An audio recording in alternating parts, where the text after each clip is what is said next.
Hello everyone, welcome back to my channel. So last video अगर आप लोगों ने देखी है तो वहाँ पे आप लोगों ने देखा होगा कि हम लोगों ने कंप्लीटनेस के बारे में पूरा डिस्कस किया था और उस पे ही बेस्ड एक एग्जांपल हम लोगों ने सॉल्व किया था।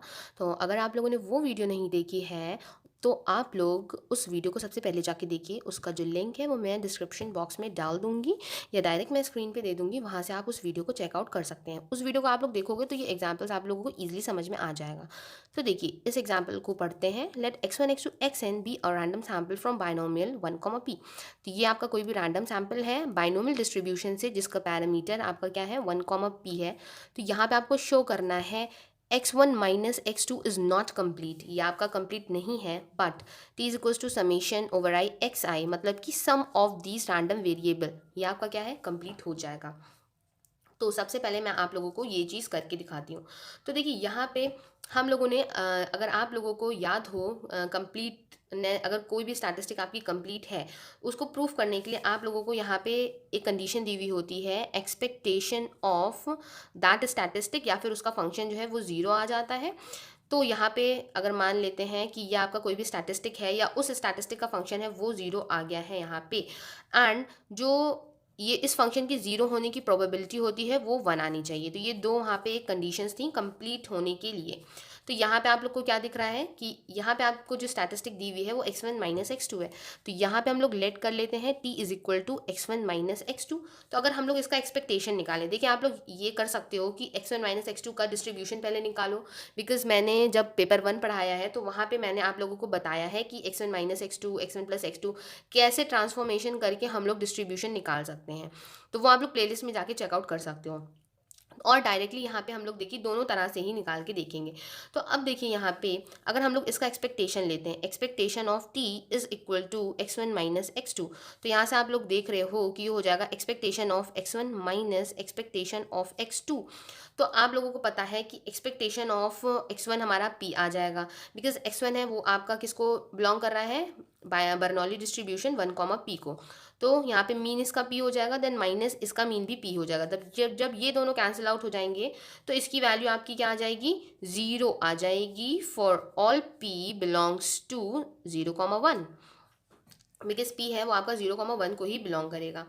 अब यहाँ पे देखिए ये चीज़ तो आप लोग को पता चल गई, लेकिन लेकिन अगर हम लोग इस तरह से देखें प्रोबेबिलिटी x1 माइनस x2 जो है अगर वो ज़ीरो है, अगर हम लोग इसके कॉम्बिनेशंस बना के देखें, कॉम्बिनेशंस इन द सेंस कि x1 माइनस x2 ज़ीरो कब होगा, ज़ीरो कब होगा जब x1 की वैल्यू ज़ीरो हो जाएगी और x2 की वैल्यू ज़ीरो हो जाएगी।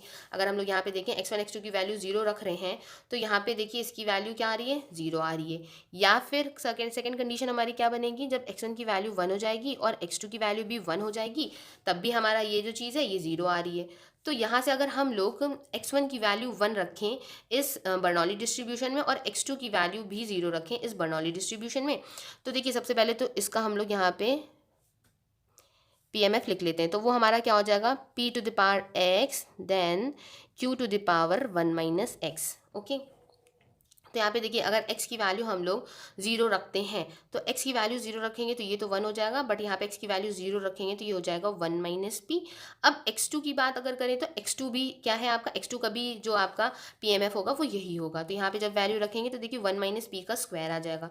प्लस अब इसी तरह से हम लोग x1 का भी जो आपका PMF है वो भी यही होगा, x2 का भी सेम होगा। तो यहाँ पे जब हम लोग इन दोनों की जगह 1 1 रखेंगे तो आप लोग देख सकते हैं कि ये वाला टर्म 1 माइनस 1 मतलब दिस की पावर 0, और किसी भी चीज़ की पावर 0 होती है तो उसकी वैल्यू 1 हो जाती है। तो यहाँ से सिंपल आपका p स्क्वायर आ जाएगा, x is equals to 1 and x is equals to x2 is equals to 1 रखने पर। तो आप लोग यहाँ से ये सोच रहे होंगे कि मैंने डायरेक्ट ये ऐसे कैसे कर दिया, तो मैं आपको ये एक के लिए बता रही हूँ। यहाँ पे देखिए आपको पता है कि x1 और x2 आपके दोनों ही रैंडम वेरिएबल हैं और ये आपके रैंडम सैम्पल्स हैं। तो रैंडम सैम्पल जो होता है आपका वो इंडिपेंडेंट होता है। तो यहाँ पे आप लिख सकते हो probability x1 is equal to 1 into probability x2 is equal to 1। तो देखिए जब ये दोनों सेपरेट हो जाएंगे, सिमिलरली ये दोनों सेपरेट हो जाएंगे, इसलिए जब हम लोगों ने probability x1 is equal to 1 रखा तो उसकी वैल्यू सॉल्व करने पे यहाँ पे p आ गई, इनटू जब x2 इज इक्वल टू, जब x2 का भी हमारा जो PMF था सेम ये था, यहाँ पे वैल्यू रखी x2 की, आप लोग यहाँ पे मान लोगे ये x2 आ गया, जब x2 x2 की वैल्यू रखी अगेन ये p आया, तो p इंटू पी ये p स्क्वायर हुआ है। तो सिमिलरली ये चीज़ हम लोगों ने इस तरह से ही यहाँ पे भी ऑब्टेन कर ली है इस वाले टर्म के लिए। तो ये वैल्यू आपको दिख रही है। अब यहाँ पे अगर आप इसको देखो तो क्या ये प्रोबेबिलिटी 1 के इक्वल आ रही है लाइक दिस? तो ये जो प्रोबेबिलिटी है ये 1 के इक्वल नहीं आ रही है। तो इसका मतलब हम लोग यहाँ से कह देंगे that x1 minus x2 is not complete. तो यहाँ से ये आपका कंप्लीट नहीं है। तो t जो है, जो t आपने इसको मान रखा था, ये आपका कंप्लीट नहीं है। सो टी आपका कंप्लीट नहीं है। अब देखिए आपको ये प्रूफ करना था कि that t is equal to summation x i. अगर हम इन सभी का सम कर देते हैं तो वो कंप्लीट हो जाएगा। तो उसको मैंने ऑलरेडी इससे पहले वाली वीडियो में सॉल्व करा रखा है। तो उस वीडियो का जो लिंक है वो डिस्क्रिप्शन बॉक्स में भी आप लोगों को मिल जाएगा और मैं स्क्रीन पे भी लगा दूंगी। तो वो वीडियो आप लोग ज़रूर चेकआउट कीजिएगा। तो उससे आप लोगों को इस वाले पार्ट का आंसर मिल जाएगा। आई होप कि ये जो था ये भी आप लोगों को समझ में आया होगा। और अगर समझ में आया हो तो वीडियो को लाइक कीजिएगा, चैनल को सब्सक्राइब भी कीजिएगा और मुझे कमेंट बॉक्स में भी आके आप लोग पूछ सकते हो कुछ भी। So thank you for watching this video. Have a nice day.